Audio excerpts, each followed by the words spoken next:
Vous demandez souvent comment réaliser des cornets. Vous savez, les cornets, c'est ce fameux petit cornet en papier que les chefs utilisent pour faire des décors, pour faire des glaçages, etc. Vous allez voir, c'est pas si compliqué que ça. Alors, j'ai une grande feuille de papier sulfurisé. Ouais. Et on va faire 8 cornets, tu vois. Faut pas gaspiller, on fait ça. D'accord. On le plie en 4. Là, il faut être bien précis. Tac. Toi, jusque-là, tu comprends? Oui, je comprends, Bon, Damien. ça va. J'ai eu peur. Ici, on replie la feuille en 4. Ok. Regarde, on part sur un rectangle. Et dans ce rectangle, on va sortir un triangle. D'accord. On va faire rejoindre ici ces pointes-là. Et on va ici serrer pointe à pointe. Faut être bon en mathématiques, dis-moi, Damien. Ouais, faut être super intelligent, mais comme souvent les cuisiniers sont super intelligents, donc ça va, vous voyez, on peut le faire. Et avec un couteau bien affûté, on va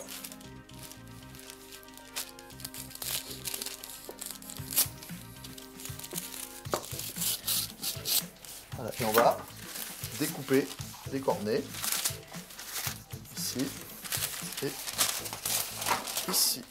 Voilà, et là, on peut préparer des cornets à l'avance comme ça, tu vois. D'accord. Ok, je vais prendre la pointe ici et je vais faire un peu comme un angle droit vers le milieu. D'accord. D'accord. Je vais rabattre ce morceau ici. Voilà, et là, j'ai le cornet qui est façonné. Maintenant, il reste à le stabiliser.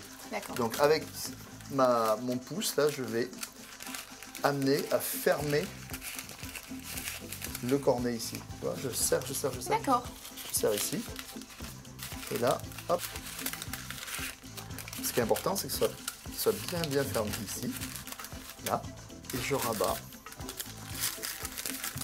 Voilà. Ça, c'est ce qui va permettre de bien tenir mon cornet. Voilà.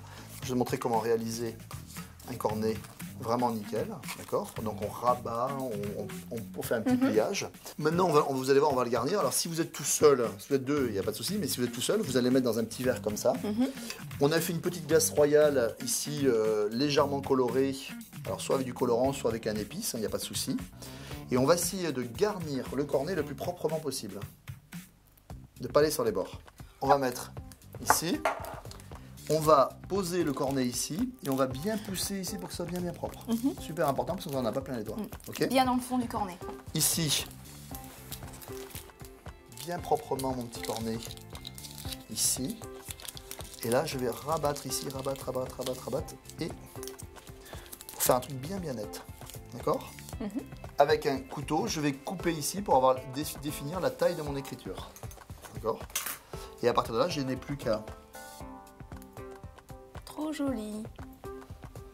Voilà. Voilà, et après on peut s'amuser à faire voilà, des plein clés de de décors. sol, etc. On peut y Exactement. faire des écritures, etc. Donc vous avez vu que réaliser un cornet, c'était pour finir très simple. Avec un peu de pratique et un peu d'entraînement, vous allez y arriver.